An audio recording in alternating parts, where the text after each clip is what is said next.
जय हिंद। मैं अर्जुन आपका स्वागत करता हूं अपने इस यूट्यूब चैनल एजुकेशन प्लान में। आज क्लास में हम वह सवाल डिस्कस करेंगे जो क्या है यूपी त्रिपल परसों यानी 6 तारीख को सेकंड शिफ्ट में पूछा गया सवाल है। तो जी हाँ, चलिए शुरू करते हैं। पहला सवाल क्या है तो देखिए, पहला सवाल है आपका दो संख्याओं का गुणनफल 1530 है और उसका मास 15 है। ठीक, उनका लैसर निकालना। क्या निकालना है? लैसर। ऑप्शन जो दिया है यहाँ पर आप देख रहे हैं। ऑप्शन पढ़ने पर ज्यादा समय नहीं गंवाना है। ओके, तो चलिए अब क्या बोला, दो संख्याओं का गुणनफल 1530।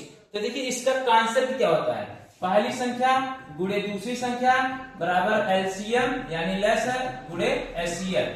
ठीक ना? ठीक, और लैसर पूछा है। अब दोनों संख्याओं का गुणनफल कितना दिया है? 1530, यानी इसका मान कितना दिया है? 1530। 1530 बराबर एलसीएम पूछा है, एलसीएम वैसे रहने दो।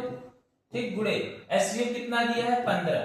ठीक, अब पक्षांतर का नियम लगाइए, 15 इधर आएगा भाग कर देगा, हो जाएगा 1530 भागे 15 बराबर एलसीएम। ठीक, इसको काटेंगे 15 कम 15, 15 दूना 30, दो अंक काट रहे हैं, बीच में 0। ठीक, तो 102 आपका क्या हो जाएगा? उत्तर हो जाएगा। ठीक ना, 102 यानी ऑप्शन नंबर 1 करेक्ट हो जाएगा। अब देखिए यहाँ पर गलत लोग कैसे किए होंगे कि बोलेंगे अरे इनमें से कोई नहीं, ऑप्शन में एक था, तो बोलेंगे इनमें से कोई नहीं वाला होगा। क्यों? जब कितने लोग ऐसे काटेंगे 1530 भागे 15, 15 कम 15, 15 दूना 30, 12 कर दिए होंगे। अरे भाई जब दो अंक काटोगे ना तो बीच में 0 बढ़ेगा, इसलिए यह गलत है। ठीक, इनमें से कोई नहीं, कितने लोग करके आए हैं और जितने लोगों का इनमें से कोई नहीं वाला ऑप्शन मारे उनका पक्का गलत है। ठीक ना, क्योंकि बीच में 0 बढ़ेगा, 12 नहीं होगा, 102 होगा और 12 यहाँ काट पीट के लाए होंगे, ऑप्शन में नहीं मिला, इनमें से कोई नहीं मार के चले आए, भाई गलत हो गया। ओके, तो चलिए चलते हैं प्रश्न संख्या 2 की तरफ। देखिए प्रश्न संख्या 2 क्या बोल रहा है, करड़ी में 290 किस दो लगातार पूर्णांकों के बीच स्थित है? ऑप्शन इसमें पढ़ना पड़ेगा क्योंकि करड़ी में 290 दिया है। अब करड़ी में 290 किसके बीच में स्थित है, इसको कैसे निकालेंगे? मैं बताता हूं कैसे निकालना होता है। देखो ऑप्शन है दिया 19 और 20, ऑप्शन बी 18 और 19, ऑप्शन सी 17 और 18, ऑप्शन डी 20 और 21। अभी देखो करड़ी में 290 क्या वर्ग है किसी का? नहीं, वर्ग नहीं है तो ये बाहर भी नहीं निकल सकता। लेकिन आप ये देखो 290 से पहले कोई संख्या वर्ग है? हाँ, 289। 289 अगर करड़ी में 289 होता तो ये 17 का वर्ग होता। किसका वर्ग होता? 17 का। ये करड़ी में 290 है यानी 17 के बाद ही आएगा। ठीक ना, 17 के बाद ही आएगा, तो अर्थात ऑप्शन नंबर सी क्या हो जाएगा? करेक्ट हो जाएगा, 17 और 18। ठीक, और अगर मान लो यहाँ 17 और 18 दिया है, यहाँ पर 17 और 19 देता तो क्या उसको ऑप्शन मार देते? नहीं, लगातार संख्या के बीच में आएगा ना यह वाली बात, तो इसलिए क्या है 17 और 19 भी नहीं मारते यदि ऑप्शन फंसाता तो। ऑप्शन वैसे यहाँ पर एक ही दिया था, आप आराम से 17 और 18 मार सकते थे क्योंकि 289 17 का वर्ग है और 289 के बाद 290 है, तो वही बोल रहा है किन दो लगातार पूर्णांकों के बीच में आएगा? 17 और 18। 17 और 18 के बीच में करड़ी में 290 आपका आएगा, इसलिए ऑप्शन नंबर सी आपका करेक्ट है। ओके, चलिए चलते हैं प्रश्न संख्या 3 की तरफ। देखिए प्रश्न संख्या 3 क्या बोला है, निम्न में से कौन सी अभाज्य संख्या नहीं है? ये ध्यान दीजिए, अभाज्य संख्या नहीं है। कितने लोग ना है वाला पढ़ के आएंगे, अभाज्य संख्या है और मार दिए होंगे एक ऑप्शन गलत कर बैठे। यहाँ पर नहीं है बोला, तो देखो नहीं है यानी वह अभाज्य होगा। तो देखो 57। ठीक, 57 19 से कट जा रहा है, 3 से कट जा रहा है। ठीक, इसलिए 57 अभाज्य संख्या नहीं है। और देखने में कितना भद्दा लग रहा है, लग रहा है 57 ही अभाज्य संख्या है, नहीं, एक कट गया। 29 किसी से नहीं कटेगा, अभाज्य हो गया। 47 भी किसी से नहीं कटेगा, 43 भी नहीं कटेगा, 57 आपका उत्तर हो जाएगा।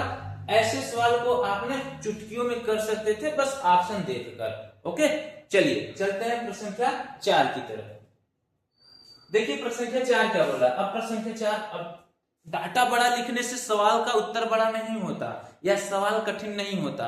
आप ये ध्यान दीजिए कि डाटा बहुत बड़ा दे दिया गया तो सवाल कठिन होगा, नहीं, उसको समझिए वो सरल होगा। देखो क्या बोला है, यदि आप किसी संख्या से 1/2 घटाते हैं और परिणाम, परिणाम यानी जो घटाएंगे जो आएगा 1/2 से गुणा करने के बाद आपको 1/8 मिलता है, बस कोई दिक्कत नहीं।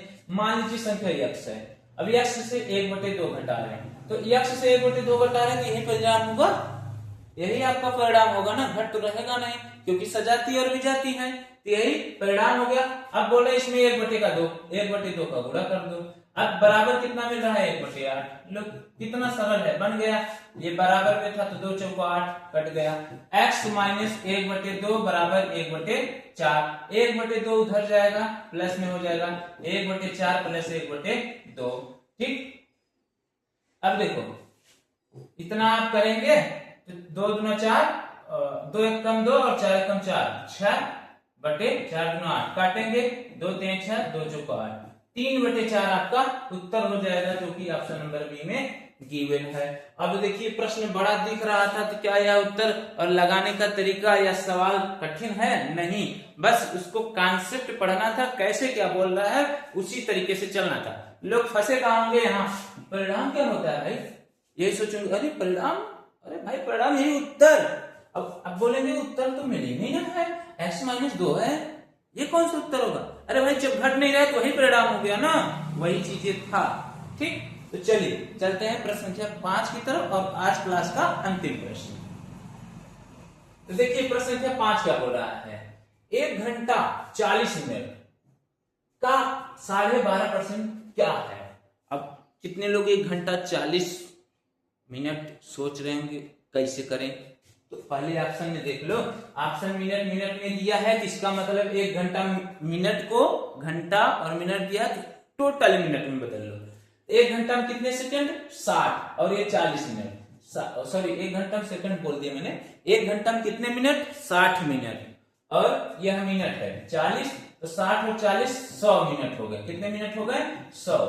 अब इस मिनट को 12.5% निकाल दो, यानी 100 गुणे 12.5% को आप ऐसे भी लिख सकते हैं 12.5/100, ठीक। 100 कट गया, 12.5 आपका उत्तर आ गया, यानी option number D 12.5 minute, 12.5 minute आपका क्या हो जाएगा उत्तर हो जाएगा।